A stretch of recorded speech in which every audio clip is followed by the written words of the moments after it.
Students, हम बात करेंगे reaction of metals with cold water. हम देखेंगे मेटल्स का रिएक्शन कोल्ड वाटर के साथ।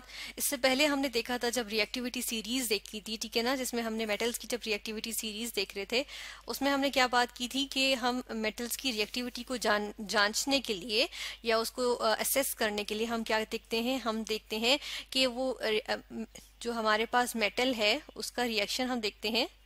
अगर ये हमारे पास एक मेटल है, इसका हम रिएक्शन देखते हैं वाटर के साथ, ठीक है, H2O वाटर, ठीक है, इसके साथ रिएक्शन देख सकते हैं। अब ये जो वाटर है ये वाटर, ठीक है, इसके बारे में हम देख लेते हैं कि इट मे बी कोल्ड, ठीक है, आइदर कोल्ड, आइदर ये क्या होता है, हॉट होता है, यानी कि ये जो है वो वेपर्स की फॉर्म में, यानी कि स्टीम होता है, ठीक है, लेकिन दोनों फॉर्म में ये जो है वो केमिकल, इसका फॉर्मूला होता है H2O, ठीक है।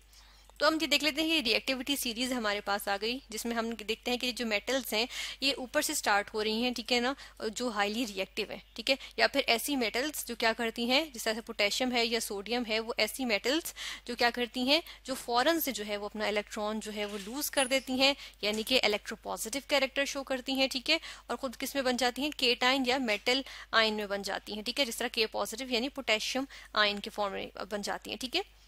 इसी तरह सोडियम, कैल्शियम, अब जो सबसे ज्यादा इजीली फट से इलेक्ट्रॉन लूज करने वाली जो मेटल्स होंगी वो जो है वो ऊपर की तरफ होंगी, ठीक है ना, इस सीरीज में। और ये आहिस्ता आहिस्ता जब हम नीचे जाते जाएंगे तो ऐसी मेटल्स हमारे पास आती जाएंगी जिनकी इलेक्ट्रॉन लूज करने की सलाहियत बहुत कम होगी, या वो हो सकता है लूज ही ना करती हूँ, ठीक है। तो इसीलिए हम कहते हैं कि जो ऊपर की जो हमारे पास मेटल्स हैं उनकी जो है वो कंबाइनिंग पावर जो है वो ज्यादा होती है, ठीक है, कंबाइनिंग पावर, यानी कि ये हमें कंबाइंड फॉर्म में मिल जाती है, ठीक है, कंबाइनिंग पावर हम कह देते हैं, ठीक है, कंबाइनिंग पावर, ठीक है।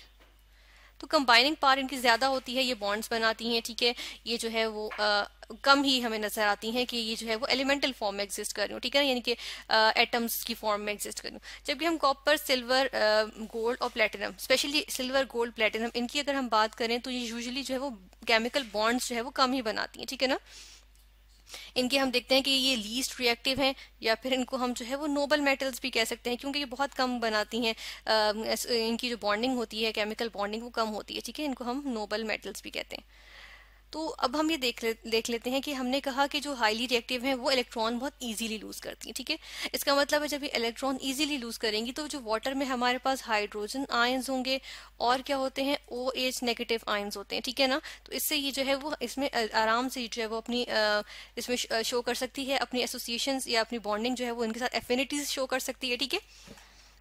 तो हम ये देख लेते हैं कि जो हमारे पास जो हाईली रिएक्टिव मेटल्स होती हैं इसमें हम बात करेंगे मेटल्स की, कौन कौन सी मेटल्स की बात करेंगे यहाँ पे हम सबसे पहले देख लेते हैं। हम शर्त पहले ये रख देते हैं, फॉर मेटल्स, ये रिएक्टिविटी सीरीज के बारे में हम कह रहे हैं, फॉर मेटल्स अबव, इस रिएक्टिविटी सीरीज में अबव क्या, अबव मैग्नीशियम, ठीक है, मैग्नीशियम से अबव जितनी भी मेटल्स हैं वो क्या करती हैं, वो जो है वो मेटल क्या करती है, हम इसका बिहेवियर देख लेते हैं, ठीक है। यहाँ पर हम लिखेंगे इक्वेशन, इसको अब फिलहाल हम वर्ड्स में लिखेंगे, ठीक है, मेटल, ठीक है, ये हमारे पास मेटल है जो कि सॉलिड फॉर्म में मौजूद होगी। इसका रिएक्शन होगा किस चीज के साथ, इसका रिएक्शन होगा कोल्ड वाटर के साथ, ठीक है, कोल्ड वाटर, ठीक है, कोल्ड वाटर लिखा। तो हमारे पास इसका रिजल्ट क्या निकलता है, इसका रिजल्ट हम लिखते हैं कि हमारे पास क्या चीज बन जाती है, हमारे पास यहाँ पर आ जाता है, यहाँ पर हमारे पास आएगा मेटल का हाइड्रोक्साइड, ठीक है, यहाँ पर हम लिखेंगे मेटल हाइड्रोक्साइड, ठीक है, मेटल हाइड्रोक्साइड, ठीक है, Hydroxide, मेटल हाइड्रोक्साइड। और साथ में क्या चीज बन जाती है, यहाँ पर बन जाएगी हाइड्रोजन गैस जो है वो लिबरेट होगी, ठीक है, हाइड्रोजन गैस लिबरेट होगी। अच्छा, यहाँ पर हम रिएक्टिविटी सीरीज में देखें तो मैंने जब मेटल्स की बात की, यहाँ पर रेड से हमारे पास शो हुआ हुआ है हाइड्रोजन, और ये है नॉन मेटल, ठीक है, ये तो मेटेलिक सीरीज है। तो हाइड्रोजन को हम यहाँ पर स्टैंडर्ड के तौर पे लिखते हैं, हम इसको यहाँ पर लिखते हैं ताकि हम इससे कंपेयर कर सकें। लाइक हम कंपेयर किस तरह करेंगे कि हाइड्रोजन से जितनी भी ऊपर जितने भी मेटल्स हैं वो क्या कर सकती हैं, वो जब रिएक्शन शो करती हैं वाटर के साथ या एसिड्स के साथ, ठीक है, तो क्या होता है कि वो हाइड्रोजन गैस लिबरेट करती हैं। लेकिन हाइड्रोजन से नीचे जो हमारे पास मेटल्स आ जाती हैं वो हम देखते हैं कि लीस्ट रिएक्टिव है ना, नोबल मेटल्स हैं, ठीक है। तो इनके बारे में हम कह सकते हैं कि ये जो है वो क्या होती हैं, ये हमारे पास जो है वो हाइड्रोजन, क्योंकि हाइड्रोजन से नीचे है ये रिएक्टिविटी सीरीज में, मतलब हाइड्रोजन इनसे ज्यादा रिएक्टिव है, तो ये जो है वो हाइड्रोजन गैस लिबरेट नहीं करती हैं, ठीक है। ये चीज हमारे पास आ गई। इसको थोड़ा सा हम यहाँ पे लिख देते हैं ताकि ये रिएक्टिविटी सीरीज से जो है वो मिक्स ना हो जाए।